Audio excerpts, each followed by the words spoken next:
Hello, welcome to Math 1350 video lesson, Chapter 3, Section 5, Division of Whole Numbers. Now, division is a tricky animal. For example, if I had 4 divided by 3, that's the same thing as saying 4 divided by 3. That's the same thing as saying 3 goes into 4. So all of these mean the same thing. And again, it's just the opposite of multiplication. So this gets rid of multiplication. And another thing about division,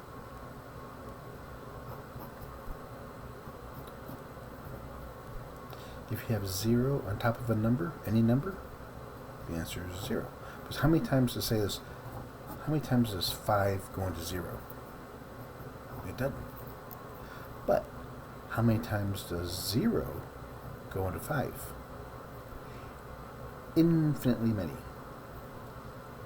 That's why they say it does not exist. Because infinity doesn't really exist. Alright, so these are the concepts of division that we have to remember. So, looking at those top ones, let's say we had 4 divided by 3x equals 2. And we want to solve for x. Well, what this really means here is I have to get rid of this number. I can do it 2 ways, since I have to do the opposite. If I have to get rid of divided 3x, that means opposite of division is multiplication. So I multiply 3x to both sides. So these cancel.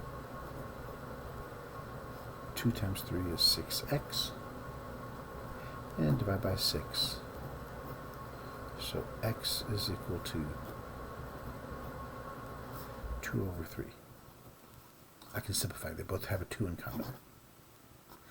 Or I could rewrite it 4 over 3x equals 2. And here's a rule I like to try and install in my students so that they don't get confused with fractions ever again. Whenever you have a fraction and an equal sign, no matter how big the equation is, whether there's fractions or equal sign, first off, find the least common denominator. If it's the only denominator, it's it. Second step, multiply that LCD to each term.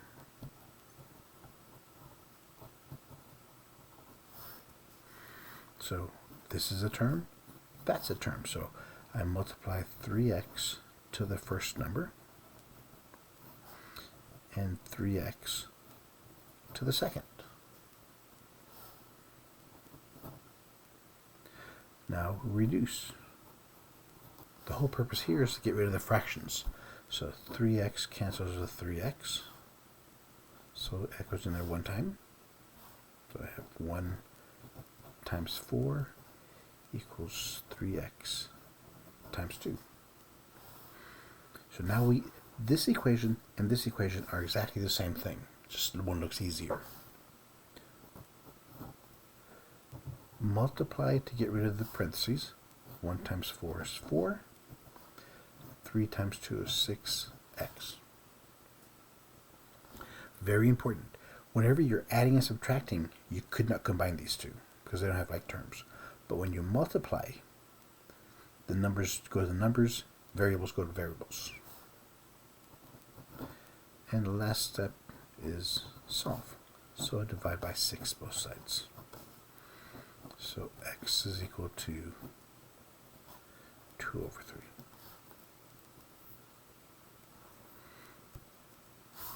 Either way you want to do, it both works the same way. Alright, let's look at the homework problems.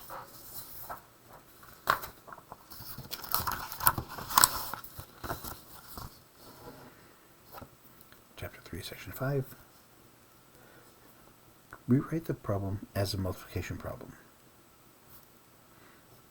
We have 51 divided by 3 equals 17. Because that's division, to move it to the other side, to get rid of it here, put it over here, we have to multiply both sides by 3. 51 divided by 3 times 3 equals 17 times 3. So divided by 3 and multiplied by 3 cancel out. So 51 equals 17 times 3. That's B.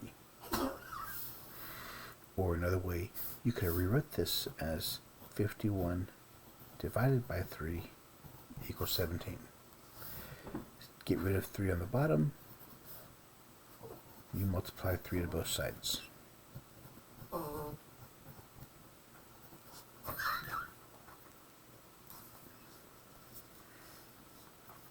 Same thing. Rewrite it using as a multiplication problem. So 36 divided by 6 equals x. 36 divided by 6 equals x. You do both ways. So 36 divided by 6. We have to multiply by 6 to get rid of do the opposite sign. So x times 6. So these cancel. 36 equals x times 6. On this side, multiply both sides by 6. They cancel. 36 equals x times 6. Now, typically when we have a variable and a number, the number goes in front. So we write 36 equals 6x. So 36 equals x times 6. That's what we have. But by commutative property of multiplication, I can do it both ways. Rewrite the problem as a multiplication. N divided by m equals p. So to get rid of that divided m, we have to multiply m to both sides. So that and that cancel. So n equals p times m. C is 3.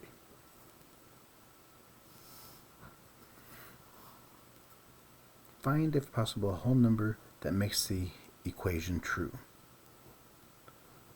133 divided by 19 equals some box.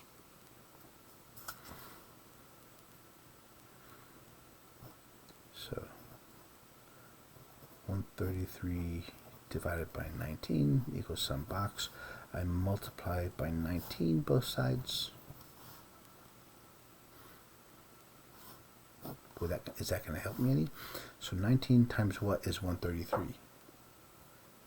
Well, that's not much more helpful than the first one. How many times does 19 go into 33? 133. So let me see. What times 9 ends in a 3? Let's try 7. Because 7 times 9 is 63. So 19 times 7. 9 times 7 is 63. 7 times 1 is 7 plus 3. So 7. So 7 times 19 is 133. That's B. Find, if possible, a whole number makes the equation true. Box divided by 0 is undefined. Anything divided by 0 is undefined. So any number.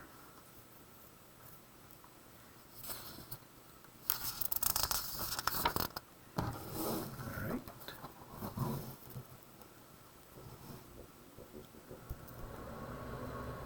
Solve the problem. If 235 over y equals x, then find 235 over x. Okay, whenever you have this, every fraction is over 1. Well, what we can do here is we can cross multiply. Whenever you have fraction equals a fraction, you could cross multiply to get just a regular equation. So it's 235 times 1 equals x times y. Okay, I want the x under the 235, so I divide both sides by x. So I have 235 over x equals y. So the answer is y, A.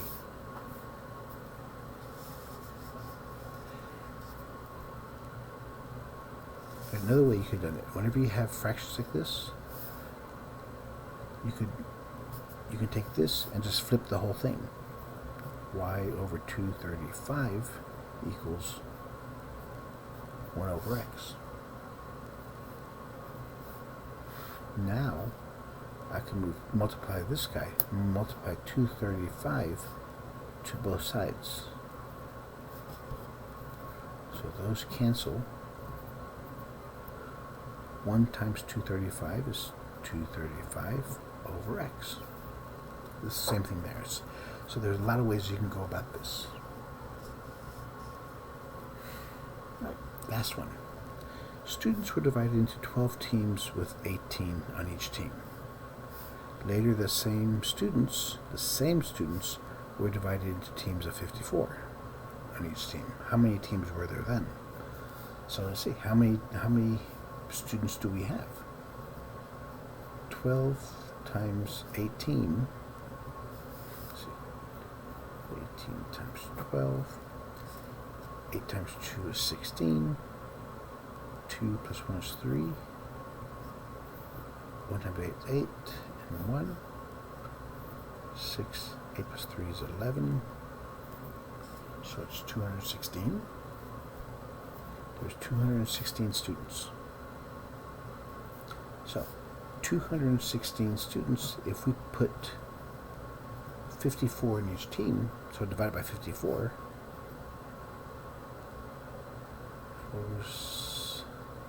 16 4 times. 4 times 4 is 16. 6 carry the 1. 4 times 5 is 21. Yep. So we'll have 4 teams of 54 people each. All right. Good luck, everybody.